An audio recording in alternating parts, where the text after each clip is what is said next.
Shabbos Hagadol is upon us. And why is it called Shabbos Hagadol? Mishnah Berurah gives a number of different suggestions, one of which is because the great miracle took place on this Shabbos in which Bnei Israel tied the lamb to be brought for the Korban Pesach to their bedposts, and the Mitzrayim weren't able to do anything to prevent them from doing so. Another suggestion is that in our Haftorah, the Pasuk speaks about the Lifnei Bo Yom Hashem Hagadol V'Hanora, that in the process of Geula, the great day in which Hashem reveals himself. So that's also considered to be Hagadol.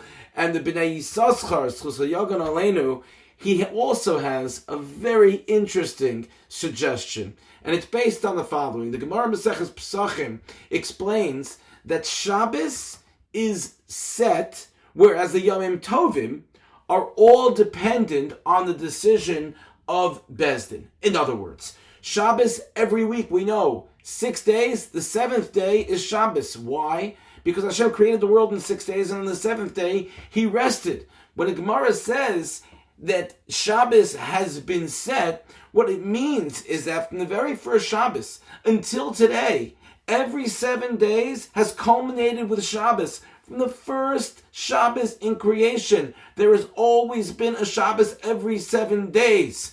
But when it comes to the Yomim Tovim, such as Pesach that is soon upon us, the determination of the celebration of Pesach or any Yom Tov is based on the accuracy of the Eidim, of the witnesses, testifying that they observed the new moon. And the calculation of all of the Yomim Tovim is solely based on the decision of mankind, of human beings, as opposed to Shabbos, which is forever set by the divine, by HaKadosh Baruch Hu. And so the Bnei Yisachar explains that this is one of the reasons that we call this Shabbos right before Pesach, right before our first Yom Tov, our first of our regalim. We call it Shabbos Hagadol, so to show that even though our precious Yom Tov that we love, all the Shalosh Regalim, all the Yom Tov that we have throughout the year, which are so critical and so important to our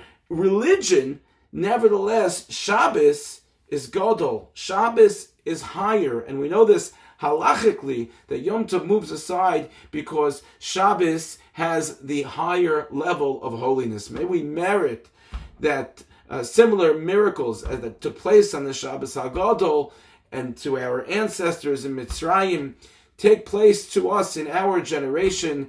And as the Gemara tells us that B'Nisan Nigalu, that we were redeemed in Nisan, may we be redeemed again this Nisan. May we all be Zocher L'Shana Hazeh B'Yerushalayim Habduya. Thank you for listening. Have a good Shabbos Hagadol, and a Chag Kosher V'Sameach.